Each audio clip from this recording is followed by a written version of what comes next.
नमस्कार दोस्तों, मैं ज्योतिष आचार्य वासुदेव मिश्रा आपका अपने चैनल एस्ट्रो मास्टर वासु में हार्दिक अभिनंदन करता हूं। दोस्तों, आज का यह ज्योतिष का कार्यक्रम आप लोगों के लिए यानी कि वृश्चिक राशि वालों के लिए बड़ा ही खास कार्यक्रम साबित होगा। आज हम चर्चा करेंगे भूमिपुत्र मंगल के राशि परिवर्तन प्रभाव के बारे में।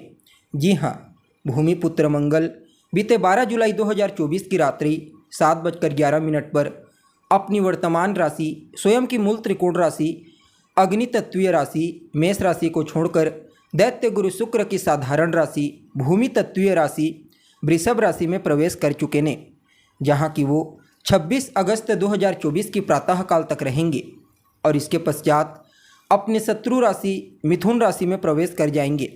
तो ऐसे में बड़े विस्तार के साथ जानने का प्रयास करेंगे कि भूमिपुत्र मंगल अपने शत्रु की साधारण राशि में गोचर करते हुए किस प्रकार से आपको प्रभावित करेंगे, जीवन के किन किन क्षेत्रों में आपको श्रेष्ठ परिणाम की प्राप्ति होगी, तो वहीं किन किन क्षेत्रों में आपको सावधानी बरतने की आवश्यकता होगी। साथ ही साथ मंगल के इस गोचर प्रभाव को और ज़्यादा बेहतर बनाने के लिए क्या उपाय आपको करना चाहिए, सभी बातें विस्तार के साथ आपको बताएंगे।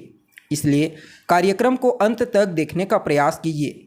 और अगर आप अपनी जन्म कुंडली पर हमसे परामर्श लेना चाहते हैं तो आपको हमारा कॉन्टैक्ट नंबर डिस्क्रिप्शन बॉक्स में और वीडियो के अंदर मिल जाएगा, जहां से आप या तो व्हाट्सएप के माध्यम से या फिर डायरेक्ट फ़ोन कॉल के थ्रू अपॉइंटमेंट लेकर अपनी जन्म कुंडली का बड़े विस्तार के साथ अध्ययन करवा सकते हैं। जी हाँ, तो दोस्तों, मंगल कौन है? मंगल तो हिम्मत, शक्ति, पराक्रम, उत्साह, वाद विवाद, क्रोध, अहंकार और हथियार है मंगल। अपने इन्हीं कारकत्वों के कारण भूमिपुत्र हमारे जीवन के विभिन्न पहलुओं को नियंत्रित करते हैं। कुंडली में मंगल का बली होना इस बात की सूचना देता है कि जातक बेहद ज़्यादा साहसी प्रवृत्ति का होगा, निडर प्रवृत्ति का होगा, न तो किसी से डरेगा न ही किसी से दबेगा। सिर्फ इतना ही नहीं, कुंडली में बली मंगल जातक को विशेष पराक्रमी बनाता है, मेहनती, पुरुषार्थी बनाता है।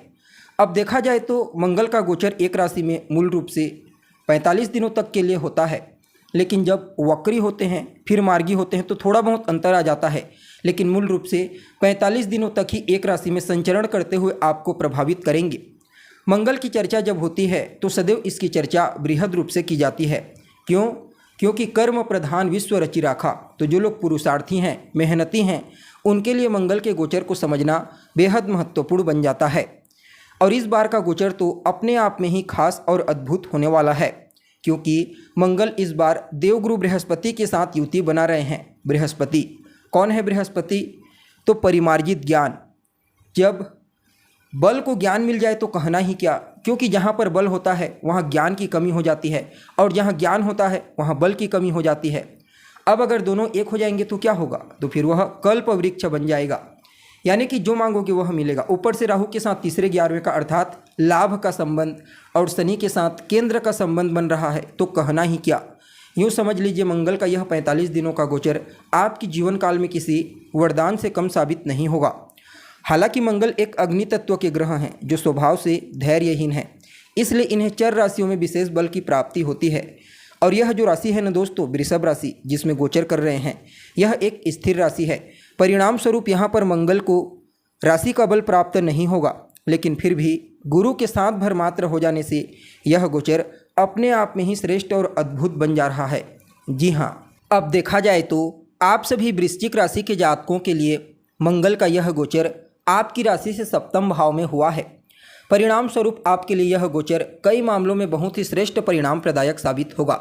विशेष करके अचल संपत्ति से संबंधित कार्य आपके इस गोचर काल के दौरान बनेंगे।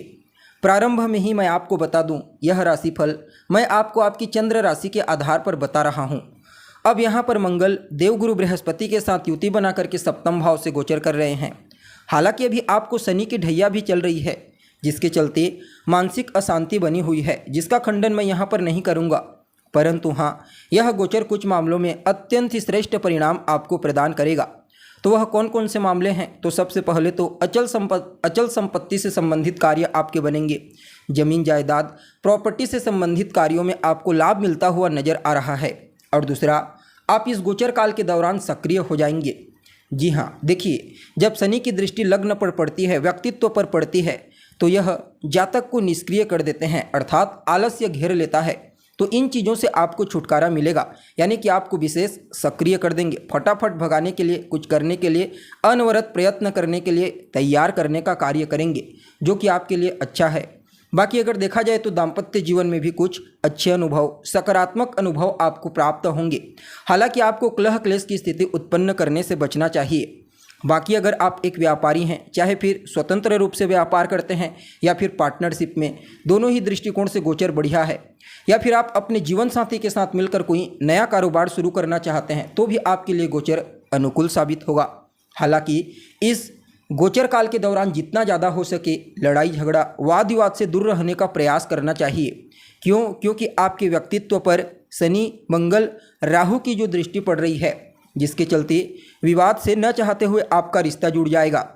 ऐसी स्थिति निर्मित होते हुई नजर आ रही है। परिणाम स्वरूप कुछ ऐसा होगा जहां पर न चाहते हुए भी विवाद उत्पन्न हो जाए। इसलिए अपनी तरफ से जितना ज़्यादा हो सके अपने आप पर नियंत्रण रखने की आवश्यकता होगी।